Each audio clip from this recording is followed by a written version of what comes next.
No hace falta presentarlos, tienen muchísima experiencia, muchísimo recorrido. Y lo que van a contar es qué encontraron y qué nos pueden aportar de su experiencia cuando fueron los liquidadores a ver siniestros. Y esa es una gran experiencia, gran riqueza para nosotros como asesores de seguros.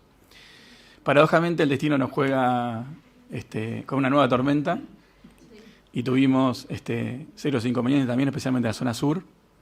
APA de ese lugar también participó en medios y estuvo destacando el rol de asesor de seguros, de la cobertura y en la institución del seguro. También les quiero recordar, y acá voy con un par de avisos, 9 de abril es el Foro Nacional de Seguros, así que están todos invitados. Perdón, el 9 de la Asamblea y el 11 es el Foro Nacional de Seguros, gracias Marian. El 9 de la Asamblea, un momento muy importante para nosotros, y el 11 es el Foro Nacional de Seguros. Este foro va a ser un foro distinto, donde apostamos muchísimo al entrenamiento, a la capacitación del productor de asesor de seguros.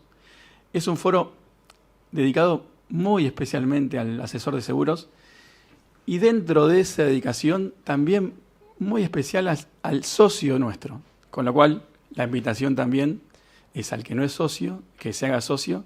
Dentro del foro van a haber cosas especiales para ellos. Bueno, desde ya muchísimas gracias y disfruten de esta charla. Bueno, muy buenos días a todos. Muchas gracias por esta invitación, por este encuentro. Nosotros siempre promovemos el encuentro con los productores asesores de seguros porque no solo creemos que son actores muy importantes dentro de la cadena y aportan un gran valor al mercado y a la actividad, sino que en el momento de intervenir los liquidadores, cuando el siniestro ocurre, es muy importante que podamos tener un feedback de parte de ustedes en relación a el conocimiento que tienen del cliente y la confianza que el cliente tiene en ustedes. Entonces, gracias por la invitación nuevamente, gracias por la presencia a pesar de la tormenta, pero bueno, creo que es el motivo, como dice el tango, la tormenta, y analizar el evento meteorológico que produjo tantos siniestros el día 16 y el 17 de diciembre, ¿no? Empezando en Bahía Blanca y después llegando a Buenos Aires. Primero vamos a hablar, voy a presentar cuáles son los temas que vamos a tratar. Vamos a dar unos datos muy básicos de la tormenta, incluso hay luego van a tener como un QR donde el servicio meteorológico aporta datos de la tormenta que son de gran importancia. Después vamos a hablar sobre los planes de contingencia de las aseguradoras, de los productores asesores, de los liquidadores para la atención de esta demanda en lo que tiene que ver con siniestros. También vamos a hablar de un tema que creo que nos preocupa mucho a nosotros y también debe preocuparle a ustedes, que es el tema infraseguro, que a pesar de que es un tema recurrente, no terminamos de definir bien o de entender bien cuál es la importancia, sobre todo al momento del siniestro, y poder compartir esa responsabilidad con el cliente, que el cliente tenga conocimiento que si toma una decisión está teniendo riesgo de que en el momento del siniestro se aplique un infraseguro importante. Después vamos a hablar de un tema candente que tiene que ver con nuestra economía casi permanente, que es la inflación y sobre todo la inflación post-siniestro.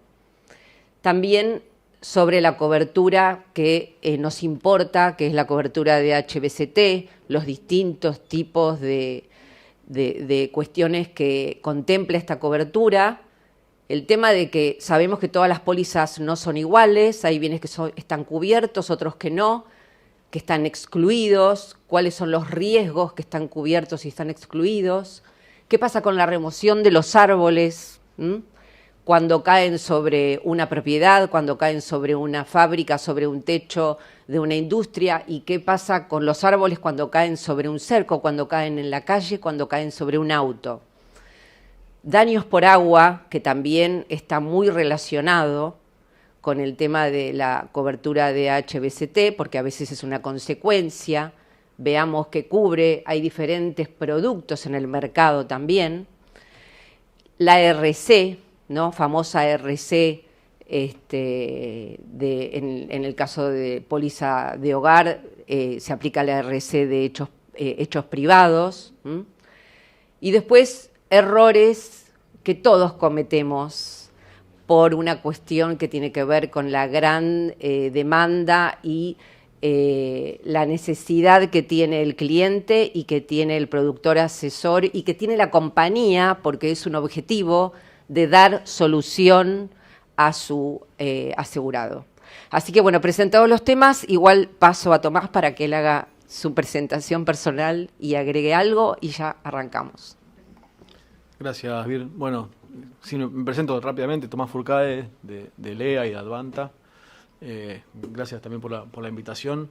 Para meternos directamente en la presentación, además de invitarlos a que si tienen algún comentario, si quieren agregar algo, alguna pregunta, algún caso real de la tormenta, porque la verdad que estas cosas lo mejor es compartir experiencias, ¿no? Esta charla surgió de estar hablando con Nico y decir, bueno, mira, tenemos toda esta experiencia, este aprendizaje, pero seguramente multiplicada por 10, 20 es más experiencia todavía, y justamente la idea es cuando hay un caso así, que los golpes que uno se va dando en cada siniestro no queden en el olvido, sino que los compartamos para que no vuelvan a suceder.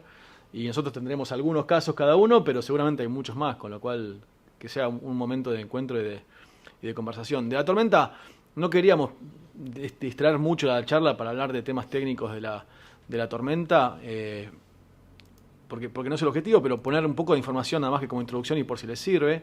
En este código QR o en este link pueden bajar un informe del Servicio Meteorológico que es muy completo y que la describe. Y lo que nos pareció compartir, nada más que 2 datos que tienen que ver después con lo que vamos a hablar de cobertura. Esta tabla, primero, lo que tuvo en particular esta tormenta para mí, por lo menos como liquidador comparado con otras, fue la extensión geográfica, ¿no? Nos ha pasado muchas veces tener una tormenta en algún, no sé, en Río Tercero, digamos, o en una ciudad. Y bueno, todos los liquidadores del país mandan a todos sus equipos ahí, te quedás una semana, relevás todo y se puede atacar de una manera el problema, como pasa en otros países, ahora en Acapulco están todos los ajustadores en México. Acá estuvo distribuida por toda la provincia de Buenos Aires, teníamos casos separados por 800 kilómetros y hacía que la atención inicial sea mucho más compleja para todos, ¿no? Entonces eso lo muestra este mapa, la distribución que tuvo, como en una noche fue pasando por toda la provincia, y te entraban siniestros en Bahía Blanca hasta casi Rosario, ¿no? Este más, tenemos algunos en Uruguay incluso. Después la dispersión de vientos medidos. Fíjense esta tabla que tiene los vientos, que algunos son de 155 km por hora en Bahía y llegan, no sé, en La Plata o en Ezeiza a 87, 94. Cómo hay vientos tan distintos y cómo están de cada lado de la velocidad que ponen algunas pólizas, ¿no? Habrán visto que algunas pólizas determinan que hay cobertura de vientos de HBCT cuando pasan 100 km por hora. Entonces, ¿esto qué decís? El de Ezeiza no lo pago y el de Morón sí, un poco complicado, ¿no? Entonces, vamos a hablar un poco después del tema de poner esta velocidad, que es muy difícil de medir porque no tiene cada fábrica o cada casa un anemómetro. Entonces, ¿cuánto era en el lugar del siniestro? Y después otra particularidad más, que si uno lee ese informe, en un lugar habla de los vientos en aeroparque, y en aeroparque, en el mismo aeroparque, en 3 lugares de aeroparque miden 105 como máximo, 120 como máximo y 142 como máximo. Entonces imagínense que si tienes esa dispersión dentro del aeroparque, ¿qué puede estar pasando en una fábrica a 10 kilómetros, en una casa 5, en otra 20? Entonces la verdad que el tema de tratar de establecerlo por velocidad de vientos es complicado. Entonces nada más que esos 2 temas de la tormenta y el informe, bueno, lo tienen ahí por si les interesa esta presentación también, después se las mandamos para que la compartan y van a tener el link y todo. Un poco el tema del planes de contingencia, empiezo comentando algo y después agregar. A mí me tocó vivir haciendo como liquidador de siniestros en México 4 años, y ahí lo primero que te pedían cuando ibas como proveedor en una compañía era tu plan de contingencia, porque tienen terremotos, porque tienen huracán, conviven permanentemente en el mercado de seguros con catástrofes, y es lo primero que le piden a un liquidador, pero también a un inspector de riesgos, a cualquier proveedor. en parte para ver cómo va a responder uno cuando le afecte la contingencia, qué pasa con tu oficina si te la agarra el sismo, y en parte para ver cómo me vas a ayudar a atacar la contingencia, que son las dos cosas, ¿no? Acá pasó en la inundación del 2013, ¿no? Me acuerdo hablar con gente de Federación que se inundó, tenían todos sus clientes inundados en La Plata y se inundó la oficina a ellos. Entonces hay que pensar cómo respondo yo a la contingencia y después cómo responde ante la contingencia al mercado. Y en Argentina, como no tenemos esa experiencia de contingencias, no es un mercado de CAT, generalmente no hay planes de contingencia en las compañías, ni en los productores, ni en los liquidadores, ni en los productores. O sea, no estamos con esa visión de estar esperando la catástrofe. Y con el cambio climático creo que cada vez más vamos a tener que tener, porque ya pasa cada vez más seguido. Ya tenemos una catástrofe por año. No será el nivel de un terremoto o de un huracán, pero tenemos catástrofes. Cualquier cosa que tengas, no sé, tantos siniestros, hay compañías que tienen 1000 siniestros, 2000 siniestros, entonces a todo el mundo lo desborda, ¿no? Sí, la realidad es que antes llamábamos lluvias de verano, ¿no? Esto eran lluvias de verano, esas lluvias que vos estabas en la playa y llovía un ratito, te metías en la carpa y salías y salía el sol. Hoy el cambio climático nos presenta un escenario totalmente diferente, porque ustedes ven, esto ocurrió en diciembre, ocurrieron otros eventos de grandes tormentas, también temporales, en zonas más específicas, y desde el lunes estamos con una lluvia increíble que ya el campo, les diría que hasta se encuentra preocupado por la pérdida que puede ocasionar esta lluvia a su producción. Entonces, creo que llegó el momento que las compañías de seguros contemplen no solo planes de contingencia, sino esta cobertura HBCT. Antes era una cobertura que nunca tenías un siniestro ni aplicaba a ningún tipo de evento, y convengamos que ahora quien no tiene HBCT es más, nos preocupábamos más por el granizo de automotor, que también tiene que haber planes de contingencia, porque no sé si ustedes vieron las pelotas tipo manzanas que hubo en Campana, que circuló en Mendoza también, que eso también afecta al campo y a las siembras. Entonces, ya tenemos eventos que ameritan un tratamiento distinto. De las compañías, de parte de ustedes, los productores asesores, de parte de los liquidadores, y este plan de contingencia aparece el domingo a la mañana. Es decir, yo el domingo a la mañana recibo llamados de mis clientes directos, que son las compañías de seguro. ¿Cómo nos vamos a manejar? ¿Qué vamos a hacer? Entonces, aparece cuando ya ocurrió. Entonces, no es un plan de contingencia, es salir corriendo para que no se me prenda fuego la casa, es decir, o para no quemarme porque ya se me prendió fuego la casa. Entonces, creo que esto es importante y, como siempre recalcamos, es importante que se haga una docencia dentro de este ámbito, que ustedes puedan transmitir también a sus clientes, porque tampoco hay conciencia aseguradora en los clientes.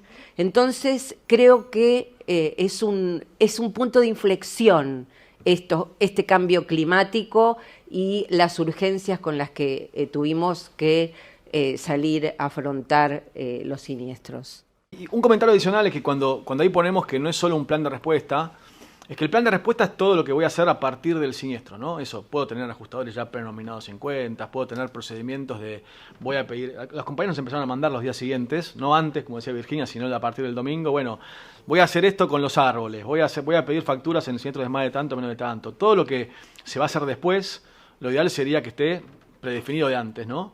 Esa sería la contingencia. Eso sería el plan de respuesta. Contingencia o el plan de respuesta. Pero cuando decimos que no es solo un plan de respuesta, es que también uno puede preparar una atención mejor cambiando cosas que son antes del siniestro. Por ejemplo, que una compañía tenga 3 tipos de pólizas que definen los bienes excluidos de huracán, vendaval con tornado en forma distinta, obviamente te complica la atención del siniestro, porque vos estás permanentemente teniendo que revisar toda la póliza, las cláusulas, todo, y teniendo 3 conversaciones. Que vos tengas con un mismo asegurado de una misma compañía 3 pólizas con medida de prestación diferente, con cláusula de ajuste redactada distinto.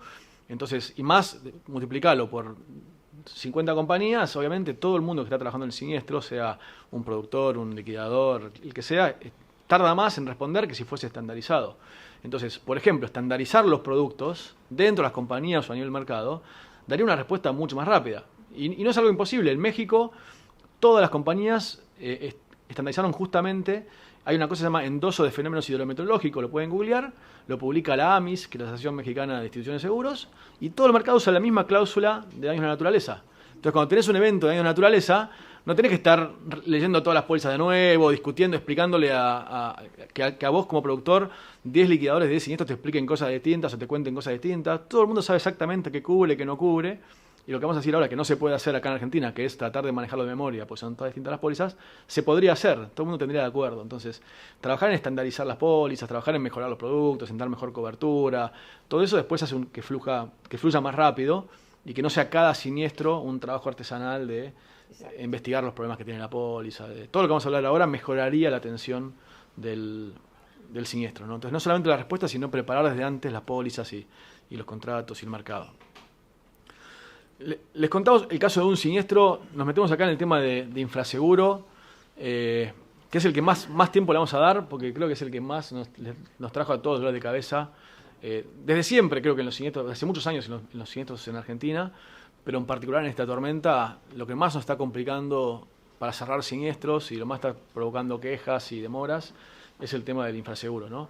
Acá se dio, valga la redundancia, la tormenta perfecta, porque como todos saben, la tormenta ocurrió 3 días después de una devaluación del 250%, ¿no? Entonces, habló Caputo el martes o el miércoles, se devaluó el jueves, y la tormenta fue, o el miércoles se devaluó, y la tormenta fue el sábado y domingo, o viernes y sábado. O sea que las sumas aseguradas, sábado domingo. Las sumas aseguradas quedaron como quedaron. Entonces, obviamente, cuando vos salís a reconstruir el lunes, estaba todo con precio de dólar, o sin precio, sin proveer, pero ¿quién había actualizado la suma asegurada de una póliza el jueves o el viernes? Nadie, digamos, ¿no? Entonces el tema de infraseguro fue terrible en todos los siniestros. Las pólizas en dólares un poco mejor, porque sí tenían ese plus de dar esa devaluación previa. Algunas con problemas que arrastraban de antes, pero un poco mejor. Pero las pólizas en pesos, les diré que estaba casi el 100% infrasegurada, ¿no? Entonces por eso vamos a dedicarle mucho tiempo a eso. Y este es un ejemplo nada más. La foto no es real del siniestro, pero es una foto de un siniestro que saqué de internet, que es muy, muy parecida al tipo de daño que tenía esta concesionaria de autos. O sea, vos llegabas y la veías así, estaba en pie, la concesionaria no era una destrucción total, pero se había dañado el frente, vidrios, se había volado parte del cielo raso, era un daño parcial. Uno a simple vista podía decir que era un daño más o menos del 20-30% del valor del edificio. La suma asegurada era de 95 millones con una cláusula de ajuste automático de 30%, lo llevaba más o menos a 130 millones.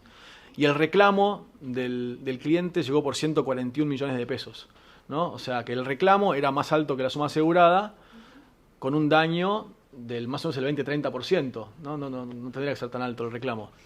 El cliente que pensaba que iba a cobrar la suma asegurada, el cliente dijo, esto es facilísimo, tengo una suma asegurada de 95 más 30, 130, presento un reclamo de 140, me pagan la suma asegurada y listo, y cerramos el siniestro. Es más, dijo, no, ni siquiera hace falta liquidar mucho y todo, porque como está por arriba la suma asegurada, pagame la suma asegurada y listo, para que vamos a estar haciendo. Obviamente cuando le explicamos que no, que era prorrata, que no se paga el 100% de la suma asegurada, sino que iba a terminar cobrando un porcentaje nada más, fue muy complicado. Ponernos de acuerdo en el valor a riesgo, que en este caso era 340 millones, o sea que la suma asegurada cubría más o menos un 30% del valor a riesgo. También fue difícil porque era un momento en el que no había... Claro, bueno, era un momento en el que no había precio, no había nada, pero entonces en muchos casos se debatió mucho cómo se pone la suma asegurada y todo en este momento sin precio, pero en este caso no había mucha vuelta, porque vos decías, si repararlo te cuesta 140, y fíjate que está el 70% en pie, hacerlo todo te tiene que costar 300, no te puede costar mucho menos. Y el asegurado igual obviamente insistía, no, esto yo lo construyo por, lo que pasa así, no, esto por 180 lo construyo, pero se está reclamando 140 por el frente nada más, ¿no? Este caso así nos pasó, no sé, a nosotros nos pasó en 15 casos, 20 casos, a Virginia en otros tantos, o más. Muchísimos. Y casos con estos, los mismos números, les puedo mostrar casos con números en 10 millones de pesos, con números en 100 millones de pesos y con números en 2.000 millones de pesos, con la misma discusión. O sea, gastaban más por una reparación parcial que O todas de las sumas 1 millón de aseguradas. pesos en una póliza que Sí, de hogar. manejan, en muchas pólizas que manejan ustedes con seguridad y que son las habituales, las que contratamos las personas y que son los seguros de nuestras casas. O sea, ahí también hay infraseguro y es complicado que el cliente llegue a comprender cómo puede ser esto. Pero hay algunos productos que tienen la medida de prestación primer riesgo absoluto. Entonces ahí como que salvamos un poco la comida. Pero no tendrían infraseguro si hubiera sido un daño total, un incendio. Entonces ese es el momento donde ustedes tienen que intervenir y decirle, ¿zafaste? Porque fue el 30% nada más del daño de tu casa. Porque si no, te quedás sin nada y no podés ni reconstruir ni volver a tener lo que tenías, que en definitiva tiene que ver con el objetivo y el espíritu de una cobertura, volver a tener lo que el cliente tenía antes de sufrir el siniestro. Claro, este cliente tenía este problema de si iba a cobrar 100, 70 o 27, que fue lo que también se terminó acordando, pero podía haber sido un daño total. Hicieron un daño total, hubiese gastado 300 y pico en reconstruirlo por ahí un poco más, porque al final siempre termina negociando en un valor un poco más bajo que puede justificar, y hubiese tenido los 100 o los 130, ¿no? Entonces hubiese sido peor todavía en un daño total. Pero entonces encontramos en resumen un poco de eso, ¿no? Había muchos problemas de valor de origen, o sea, infraseguros previos a la devaluación del 14D, como pusimos ya que estamos hablando del 16D y 17D, la devaluación del 14D. Había infraseguro previo, mucho más infraseguro por la falta absoluta de respuesta a la devaluación del 14D, que esos son los temas que queremos dejar como mensaje. Lo hicimos hace muchísimo tiempo, pero acá fue muy rápido, pasaron 2 días y eso fue un poco como excusa.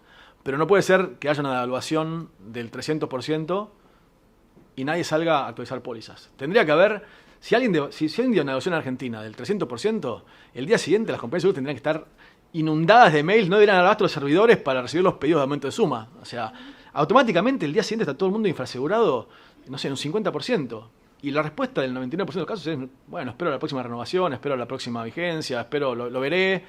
Cuando hay una devaluación, y ya nos pasó lo mismo, no sé si ustedes también te acordás de ver, pero cuando devaluó Macri, Sí. cuando pasó el dólar de 8 a 15, a los 3 días hubo una tormenta, nosotros tuvimos casos por la zona de Rosario, Santa Fe, y tampoco nadie había actualizado nada. Entonces, cada vez que hay un shock así, pasa algo, una devaluación grande, el día siguiente debería que mandarle todas las pólizas un 50% más, pero... Que eso yo creo que debe nacer desde las compañías. Desde las compañías tiene que nacer esa iniciativa.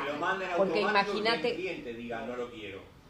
Bueno, es parte de lo que vamos a debatir ahora. Aparte ellos tienen la posibilidad de hacerlo automáticamente. Este es el dibujo. ¿Quién lo tiene que hacer? La compañía seguro. No, todos se apuntan entre sí. La compañía dice el asegurado dice mi productor, el productor dice la compañía.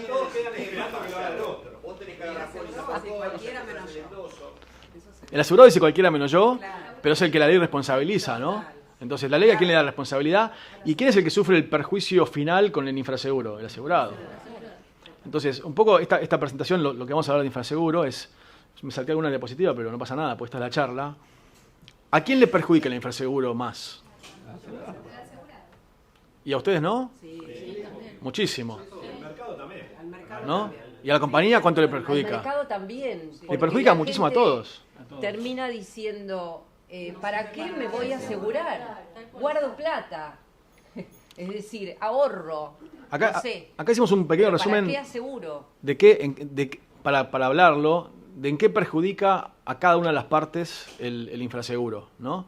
La compañía de seguros factura menos. Nosotros estamos estimando que hay un infraseguro promedio del orden de, en general, los últimos años, del orden del 30-40%, ahora de estar bastante por arriba después de la devaluación. Imagínense todo el mercado que quiere hacer, quiere vender más, ¿no? Todas las compañías le ponen a los gerentes bonos, todo para vender más. Podrían vender un 50% más, o sea, o más por ahí, solamente poniendo la suma asegurada correcta. Si convenciesen a la gente que tenga la suma asegurada correcta, todo el mundo tendría su bono de fin de año, contento, cumplió las metas, vendió más, ¿no?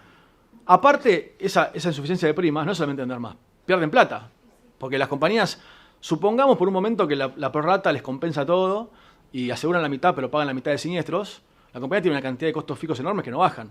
Entonces, si yo bajo el ingreso a la mitad, bajo los siniestros a la mitad y los costos fijos quedan, empiezo a perder plata. Y al revés, si duplico, ponele que duplico los siniestros con los mismos costos fijos, gano el doble. Entonces, las compañías pierden muchísima plata por el infraseguro. Entonces, tienen que hacer algo. ¿Cómo puede ser que no hagan algo? Y la conciencia, ¿no? Porque si vos pagás bien, el asegurador después asegura. Aparte tienen un tema de imagen, ¿no? Acá lo ponemos, pérdida de imagen. Tienen conflicto en todos los siniestros. En vez de que cada siniestro es una oportunidad de venta, hay gente que me recomienda, pierdo clientes después de cada siniestro. Cada siniestro es una oportunidad de perder un cliente en vez de una oportunidad de ganar clientes. Ahí, perdón, quería aportar algo, que hay un cambio en algunas aseguradoras donde... Hay un cambio en algunas aseguradoras donde las casas matrices le piden X performance y los miden con los KPI de satisfacción del cliente. Inclusive, Departamento de Siniestros está muy preocupado y impulsa acciones directamente y las que no están a veces resuelven de alguna manera porque Casa Matriz le pide excelencia en atención. Bueno, no pasa en todos los casos, pero se está dando que hay algunas aseguradoras que tienen esta respuesta distinta. Hay muchas acciones de todos, de la aseguradora, de los productores, de todos, pero la realidad es que año tras año hay cada vez más infraseguro o el mismo infraseguro. No se soluciona. Perdón, ni en Argentina ni en el mundo, porque hay el mismo problema en Chile, el mismo problema en México. En México, ahora en Acapulco, el gran problema está todo infrasegurado. Con la inflación que hubo post-pandemia en todo el mundo, que ahora se habla de inflación en dólares, inflación en todo el mundo de inflación, este tema de inflación está en los foros de seguros de todo el mundo. O sea, en cualquier lugar que hagas un foro de seguro, la inflación dedica un bloque, una mañana, algo. No importa si es un foro de energía en Noruega o de riesgos generales en México o de siniestros en Miami. Yo veo que en todos lados aparece el tema del infraseguro, con lo cual, pero no se soluciona.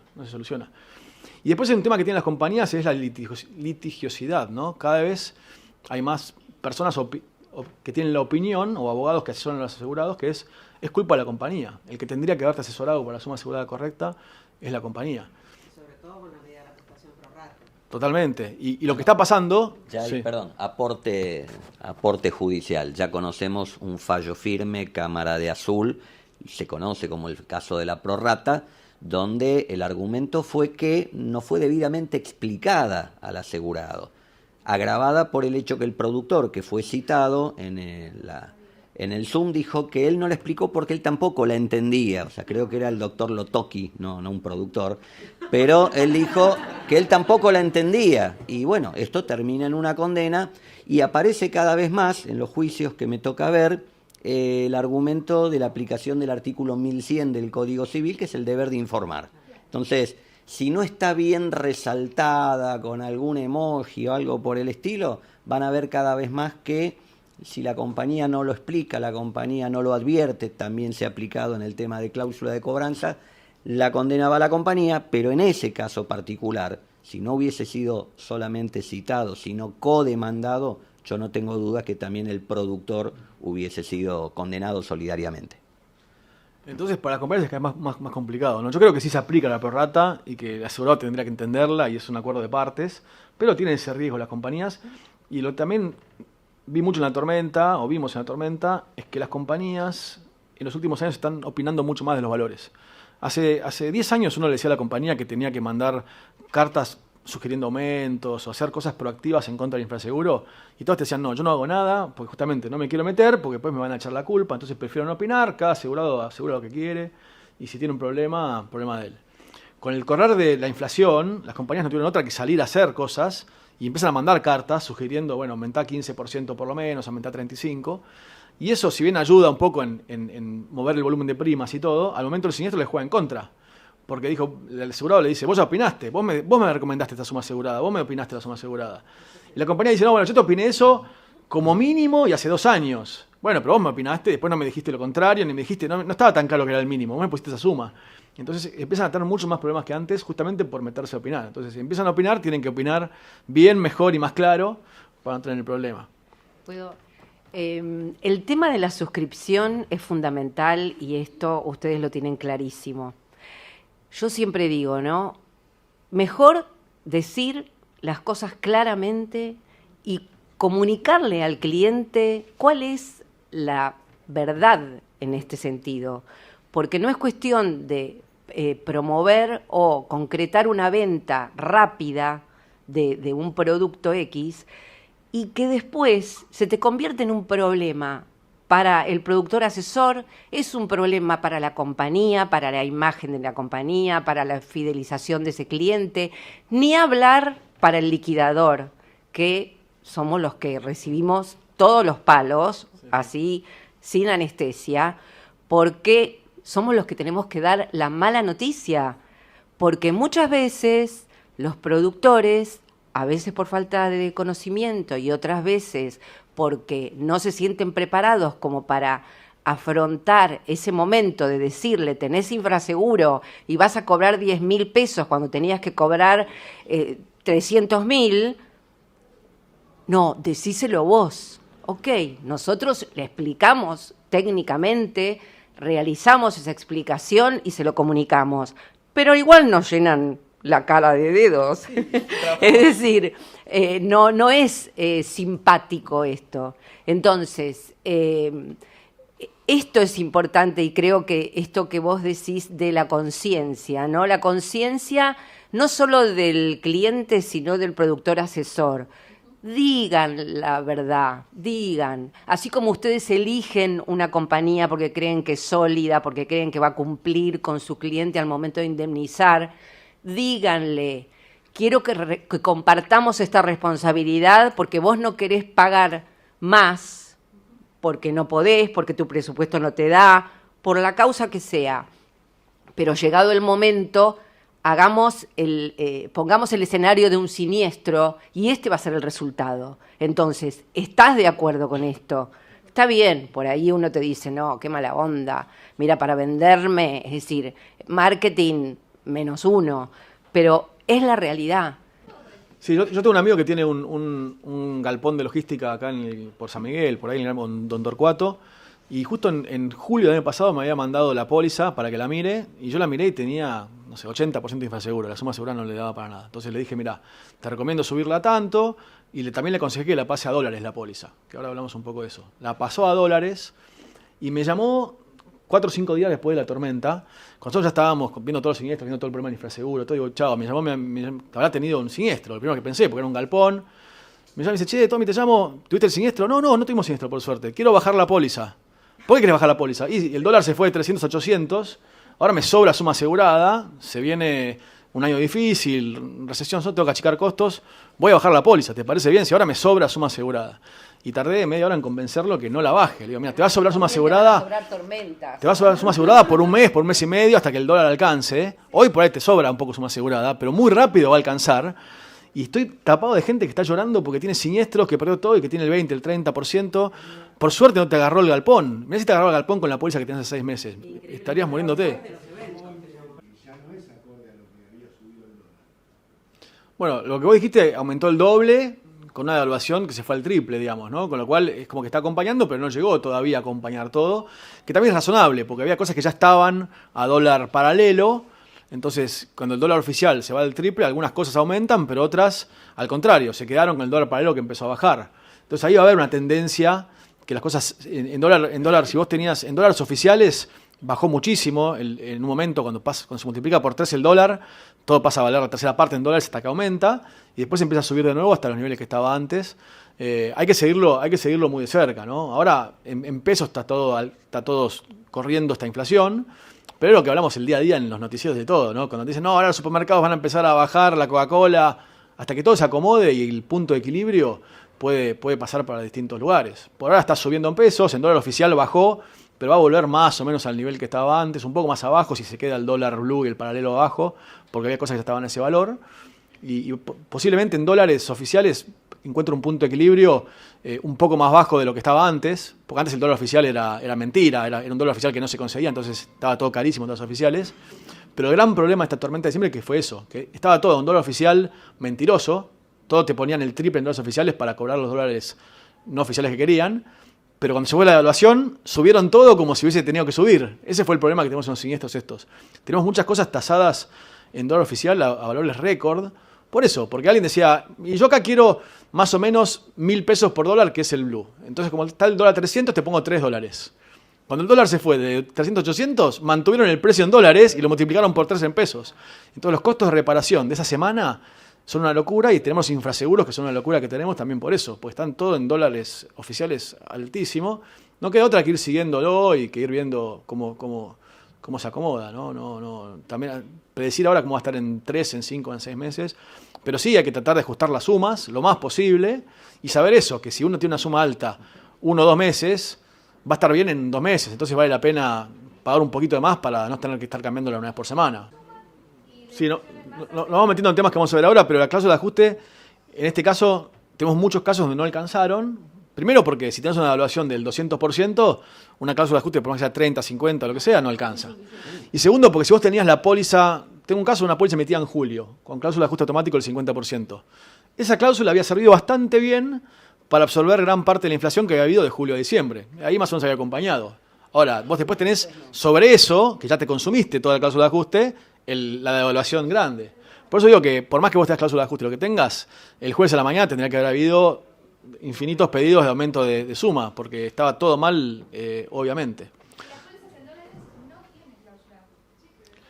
Hay pólizas en dólares con una cláusula de ajuste más chica, del 10-15%, cláusula swing, pero no es lo por ahí se ponen menos ajuste que lo que sería una cláusula en pesos, ¿no?